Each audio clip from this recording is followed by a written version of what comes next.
na kosenga bato presse je crois na suka bakobenda ngo na yeko koya na passeport na ngai ya 2016 et ce passeport démontre le 18 mai 2016 nabimaki na ville ya Kinshasa, nabimaki na Congo oyo cachet ya immigration na biso na njili.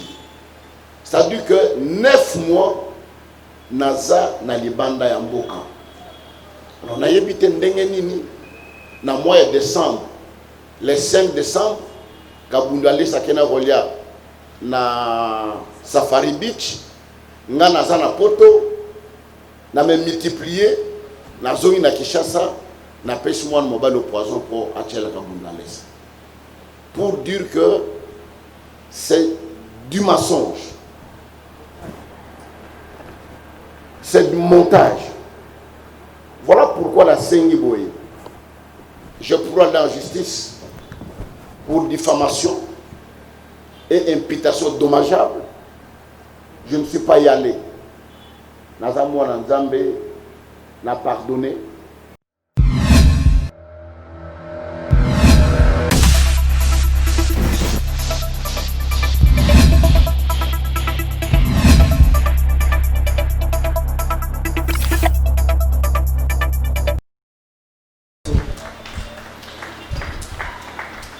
Voilà, avant toute chose, puisque nous avons un Nzambé, que Basel Nzambé, Bazaka Nesika Oyo, Torobelisa Motoranzambé, Pasteur Élysée, Akoye Bako Memabiso, na Nosambo, Omo Sima, Tomokota Penza, na Bozindo, ya Masolo na Biso, Otoye Nesika Oyo, Motoranzambé, Obelemi pour la Nosambo.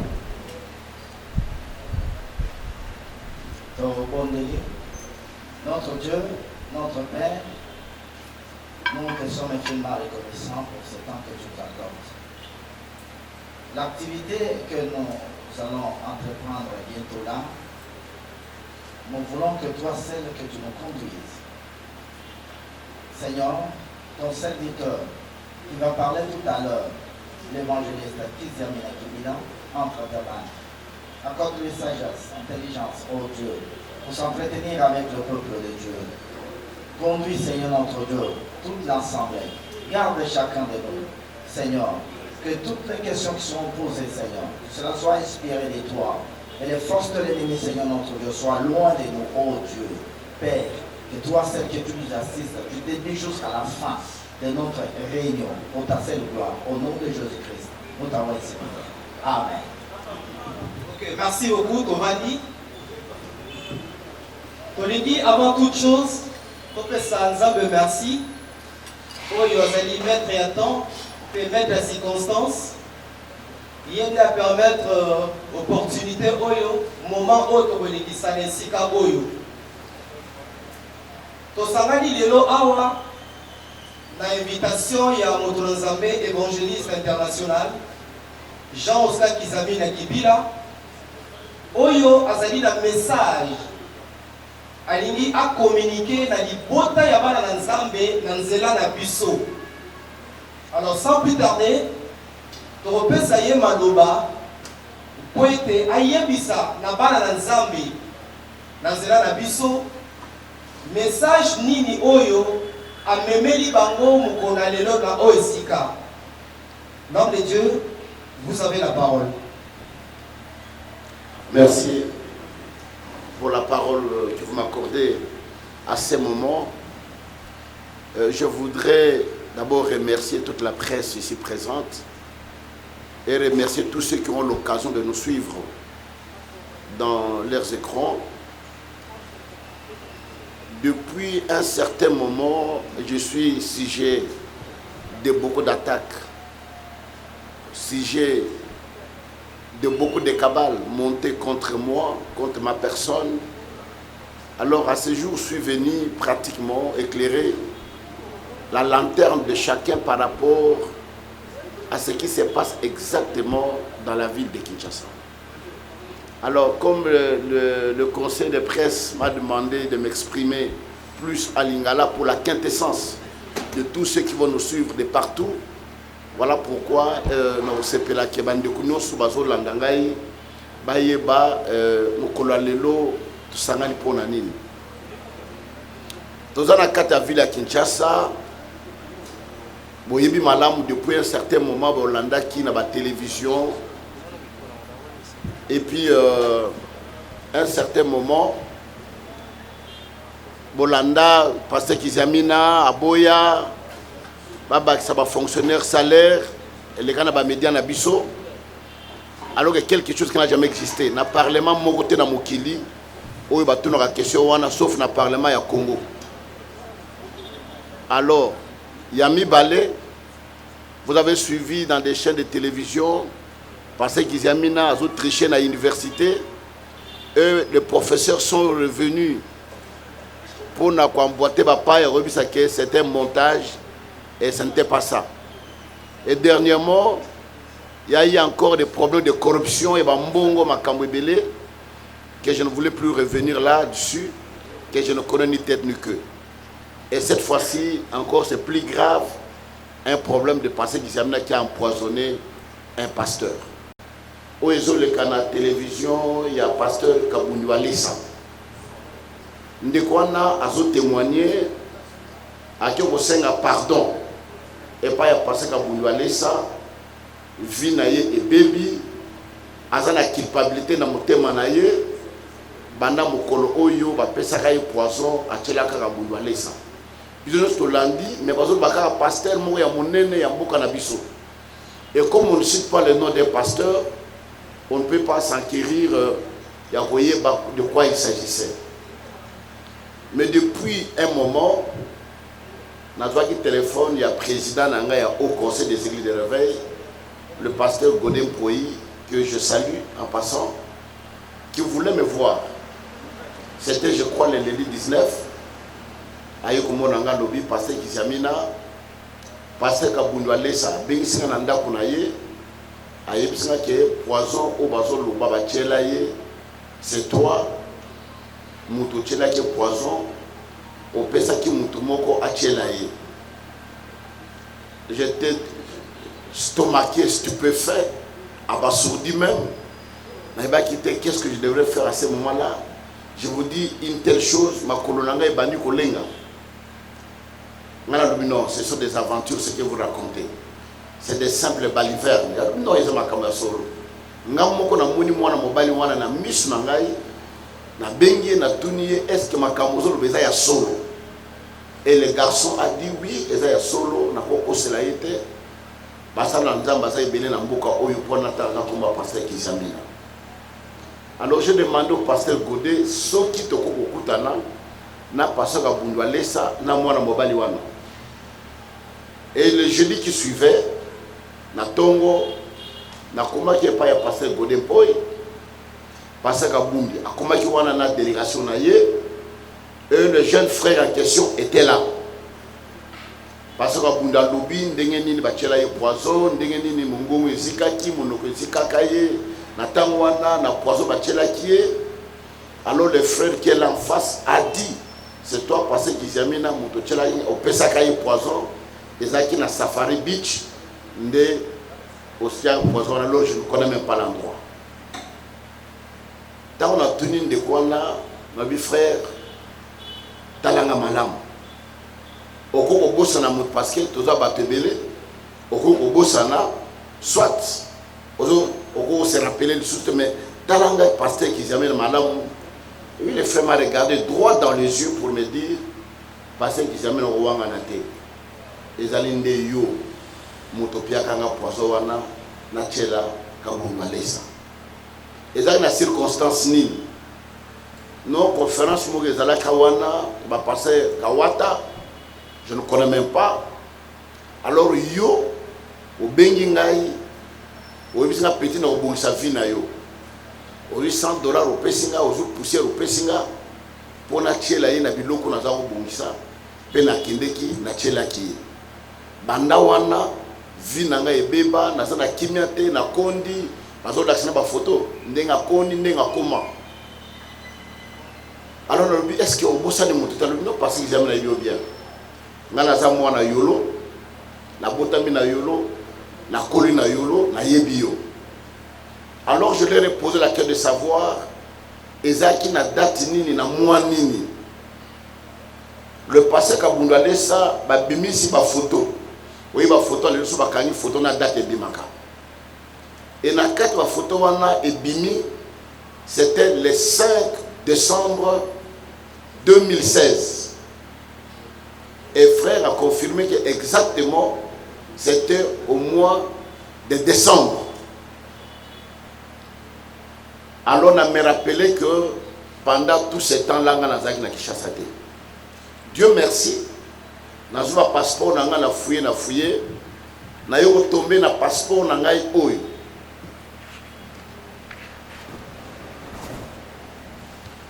On a reçu un presse, je crois, on a souka bakobendango.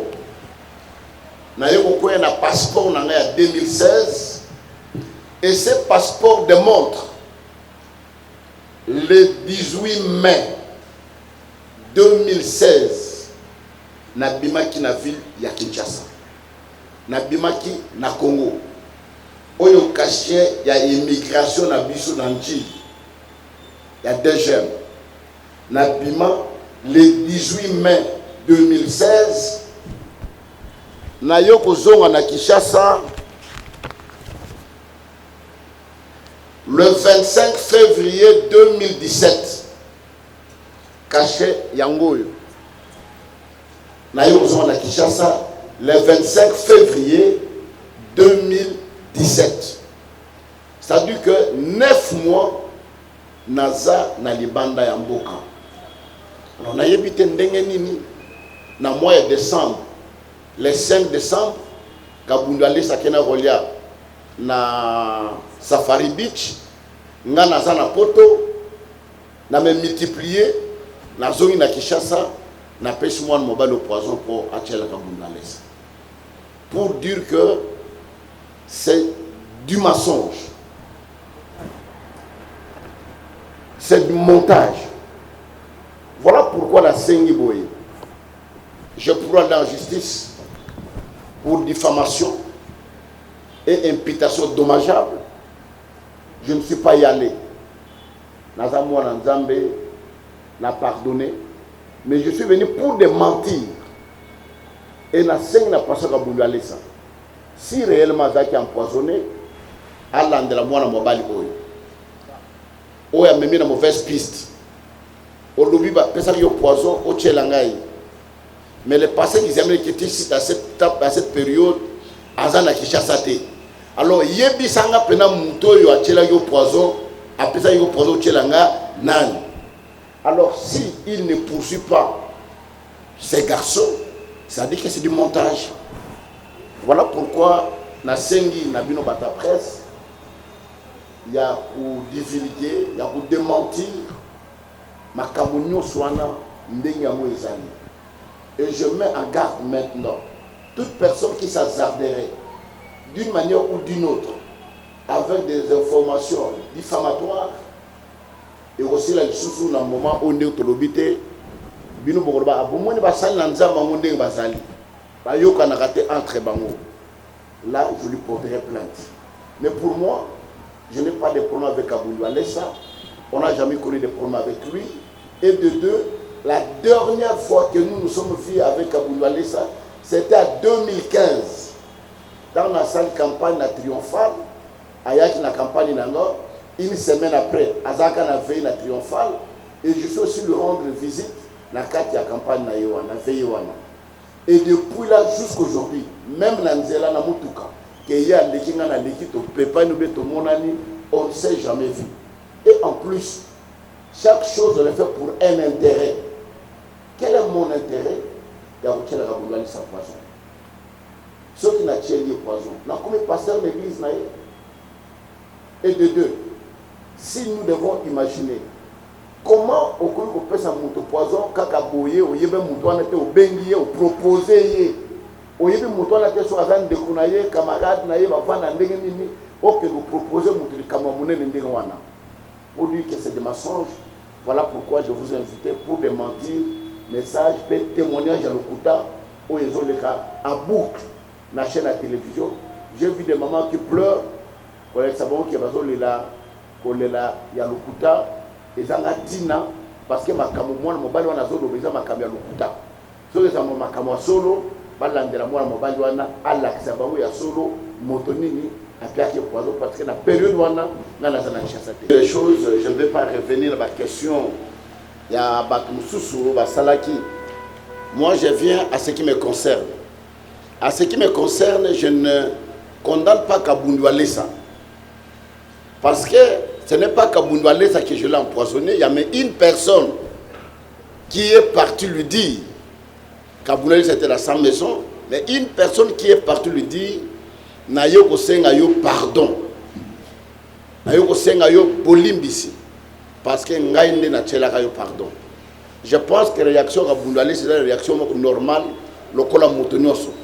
Parce que Moutazo pesa na date na esika et Kabundu Alessa s'avère que na date wana esika wana azalaka mokolo wana. Alors je ne trouve pas à quoi lui pourrait être. Sauf que on peut confirmer montage si Kabundu Alessa ne poursuit pas la personne en justice pour Moutouana à éclairer est-ce que nani a pesaki ou bien nani aza simanaye na makambo azali koloba. Pour le reste je ne peux pas entrer. Et puis vous devez savoir que l'église à Congo est laïque, l'État congolais est laïque, Moutoura Moutazali libre. On ne peut pas prendre une décision dans le ministère de Moutoumoko Boye, ceux qui ont une corporation na biloté. Donc il n'est ni dans le haut conseil, donc on cause à mesure mon côté pour la Tinanaï. Ok, merci beaucoup. Gilles Ngandola, Lingala Facile, depuis ton recevoir Nego Emile Boto. Gilles Ngandola, Lingala Facile, juste une question.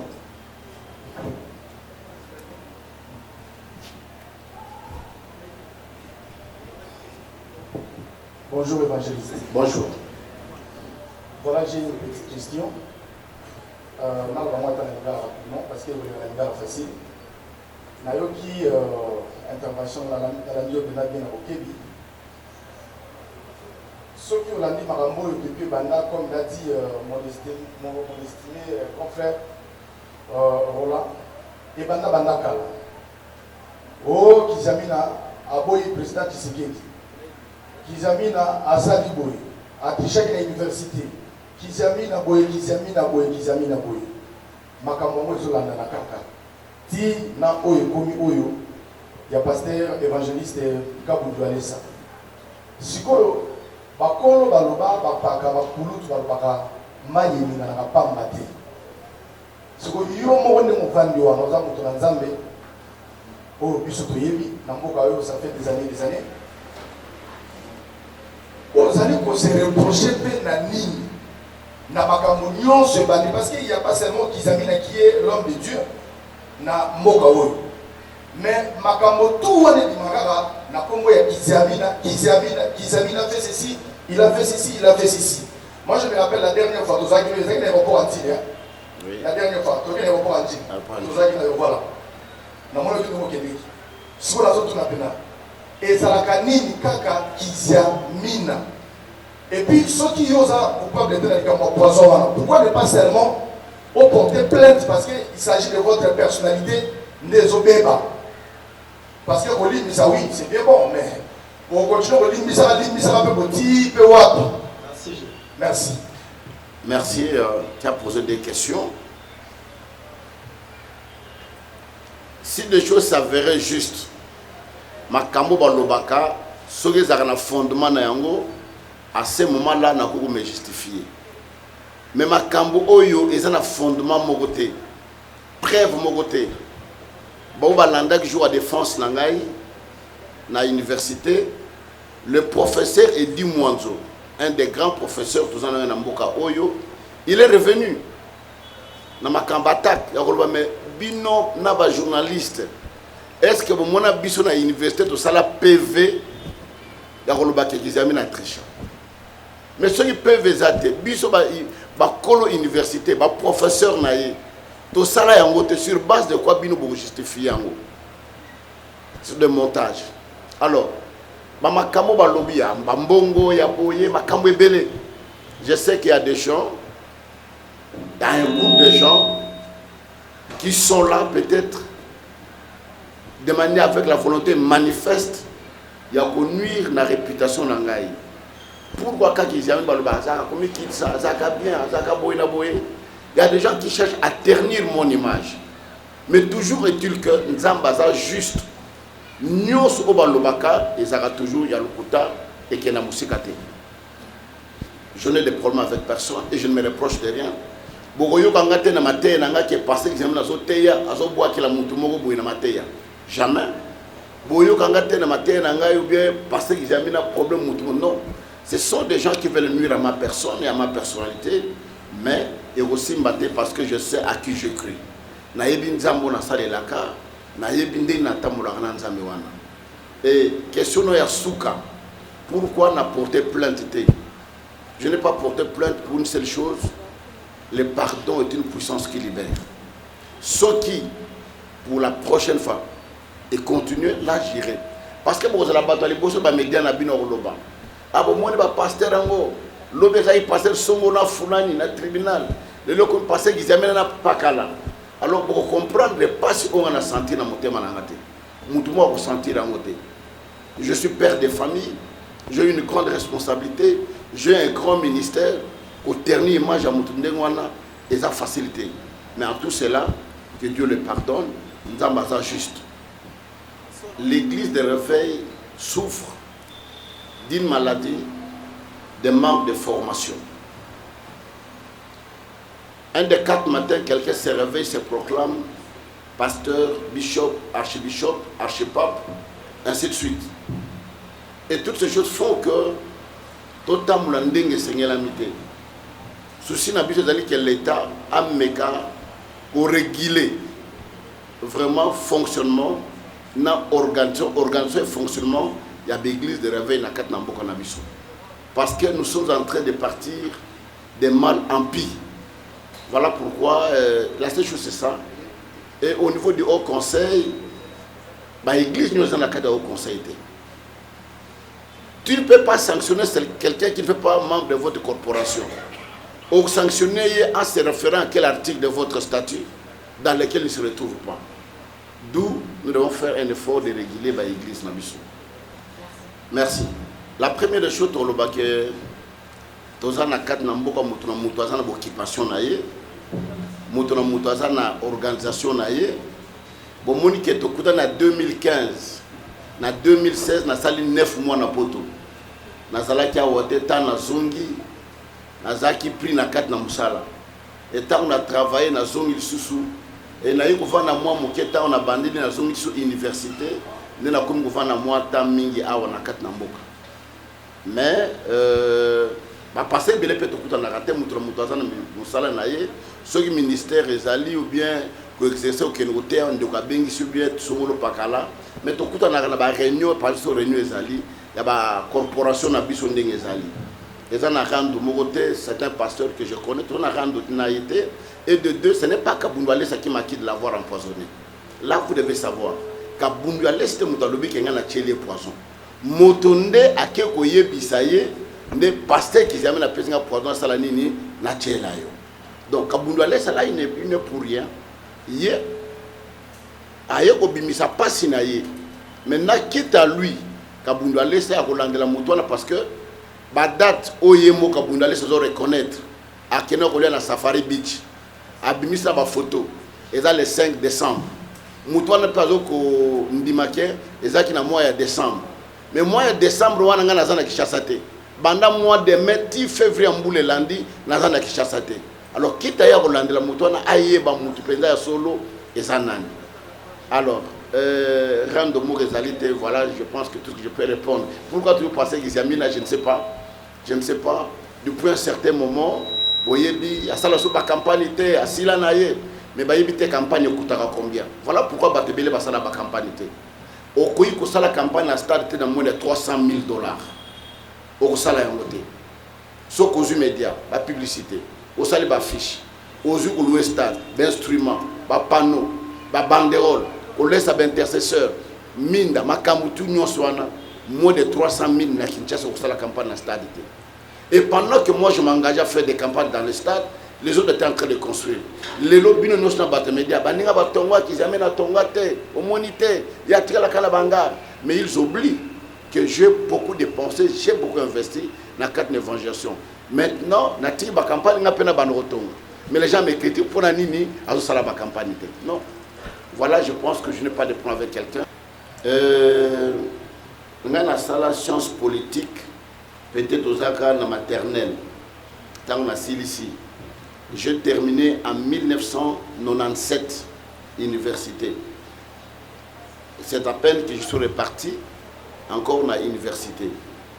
En politique, tout est possible.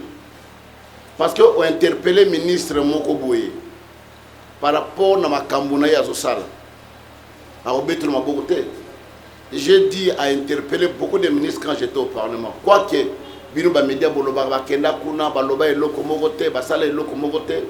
mais si vous prenez vos endroits de YouTube, beaucoup de intervention na biso, autres qui na Parlement, et le ministre Belé te interpelle pour n'importe quoi. Je ne sais pas. Moi-même, je ne me reproche de rien. Nazaramouta ba quoi que mais Nazaramouta véracité. Donc j'aime être verdict dans ma Kambounanga. Na linga okine gauche droite te na linga na la sincère nanga moko pe ba combine ya boye ngana linga ngote même bo tchembon place wana je vous ai dit plusieurs fois na parlement ba pesa biso mbomé au changer constitution tous les députés ont pu avoir cet argent j'étais le seul boya mbongwa parce que j'avais voté non pe na boya na mbongo chaka bolobela ngote parce que vous étiez dans la salle ce jour-là bolobela ngote qui est passé qu'ils avaient s'est levé pour dire non et il a refusé même des primes qu'on leur a accordées.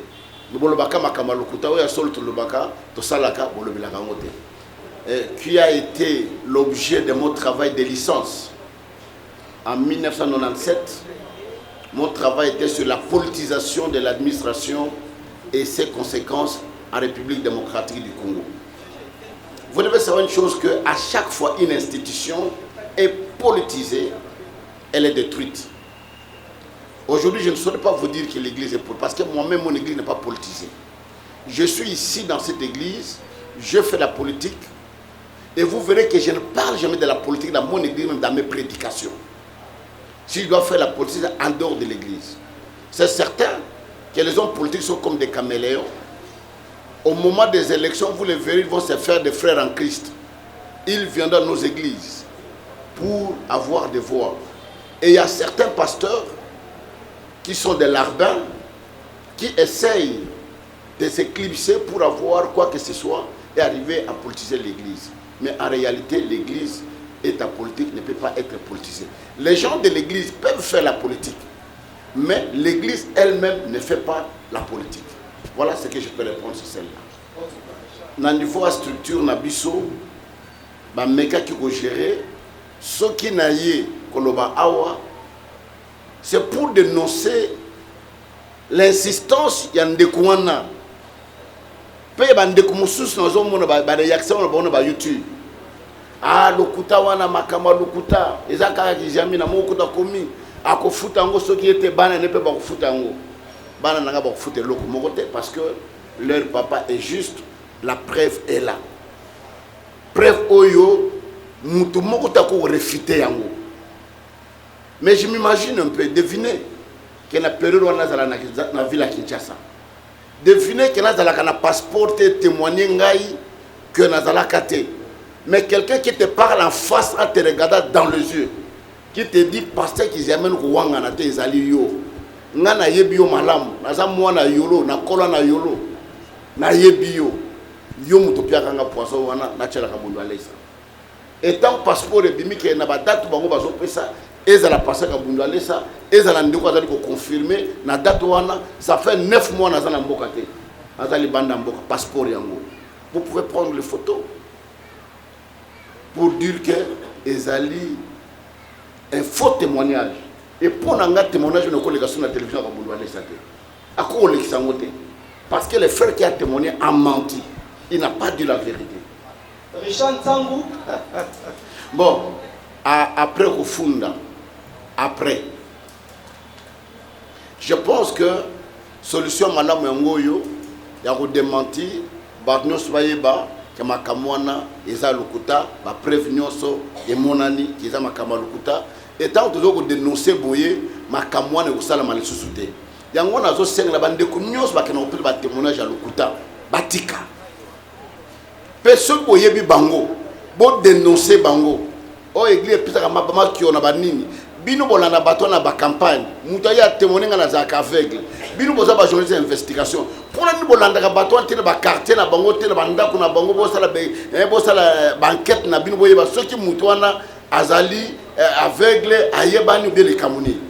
Donc je pense que ma kamoni il faut essayer na cadre de l'église na biso ceux qui n'a porté plainte c'est par motif de conscience na linga to banokeno tellement to banokeno samba to banoko sala boye mais je mets à garde pour la prochaine fois. Je dis à tout le monde, celui qui oserait, et à la binoba journaliste, nous finirons la justice parce que trop, c'est trop. Non, il n'y a pas un problème. Parce que, passeport Nangaï, tant pasteur Godem Poyayo Bouswango, na PC Akerola Kisabango, était, na badate au binobozo loba, tala passeport à Kizami Nangoy. Azaki na ina Kishasa te za makamalukuta. Moi j'entendais que eux viennent me voir pour me dire ndeko limbisa biso ndeko yo ameme biso na piste ya mabe. Mais j'ai attendu il y a plus d'une semaine n'a eu une réaction monté n'a eu coup de filtre au contraire c'est moi qui appelle pour nous retourner à passer le godé to suki wapi. Et quand j'ai vu qu'il n'y avait pas une réponse concrète, voilà pourquoi on a l'équipe na point de presse, bien la conférence pour nous expliquer na bana nzambe que makamwana ils ont makambo ya soloté, ils ont makambo lokota. Voilà et l'on a kolbangwana donc on n'a pas de show avec le même lui-même attitude naie, il disait au certain nazo comprendre évangile à salango pour nani. Mais comme les gars insistaient, le gars insistait dit je suis dans le même église qui Zamina na kutana muta sécurité n'est pas tout. Et effectivement, j'ai un frère de l'église qui s'appelle partout de la sécurité et frère wana ba yebanan de quoi na côté mususu ala ko futela le pango moko. Vous savez quand j'avais le monter ba ko luka ozoba élément ba sangisa. Autant ba poser question de quoi na tant évangile qui jamais na yambiyo. Ayamba que ne sikanini. Oh non, ayamba na libanda église. Alors mais azana bureau ko yamuna bureau. Le kama munene boye ayamba yo libanda là yamuna kati ya bureau. Ça c'est la première des choses. De deux passer Godem pour yatunier. Tant que kende ki na safari bichwana parce qu'il y a eu un peu na madame tant que kende ki kuna évangile qui zamina azaki sikanini kabundale azaki sikanini alobi kabundale azaki na balcon na likolo et biso to matina passé qui zamina na balcon à l'accent tala comédien wana ye wana alors kabundale azaki na Caleb o ya théâtre atuni ngai comédien ozo ba Caleb ou bien nan ngalobi no kabundale ça Godem pour lobby et ça le kuta parce que balcon wana est vide so yo muto matin na balcon muto so sala nini akomona yo est-ce que lunga kizami na bon matin na balcon azo la kisa musabi na kabundu alesa ndenge nini kabundu alesa na bato azala ki na yeba mona ke lunga kizami na te parce que ça balcon est vide et comme on a réponse à ozongi ça et ça la quitté pour dire que de pur et simple mensonge et montage o esimbité ba ke musika na 2016 pour nous souvenir exactement. Mais comme on a toujours dit, il n'y a jamais eu de crime parfait. Menteur, il restera toujours quelque chose. Voilà, ils sont pris dans leur propre piège.